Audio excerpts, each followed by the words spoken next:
This is the Lone Crater YouTube. We hope this video helps. You start by powering down and isolating the appliance, safety first. Once unplugged and pulled out, identify the compressor model and refrigerant type so you buy the correct replacement.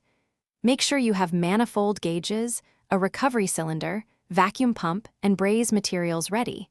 These tools ensure a clean swap. You'll also label electrical leads and take a photo of the control harness. This saves time during reassembly and prevents wiring mistakes later on. Once recovery is complete, you confirm zero pressure on the system and disconnect the power harness, thermostat leads, and service valves. You then unbolt the compressor from its mounting and carefully cut or desolder the suction and discharge lines. Use a heat sink or purge with nitrogen to avoid moisture and carbon buildup.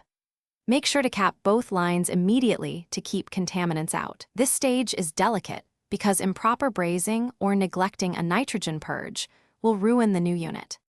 You position the new compressor, torque mounting bolts, and braze the suction and discharge lines while purging with dry nitrogen. This prevents oxidation and ensures a good joint. Once connections cool, evacuate the system to about 500 microns and hold to verify no leaks. Then charge the system with the factory-specified refrigerant and oil amount. Run the unit while monitoring running amps and temperatures. If the compressor draws high current, stop and check for shorted windings, a common failure point. Thanks for watching. Consider subscribing if we helped you.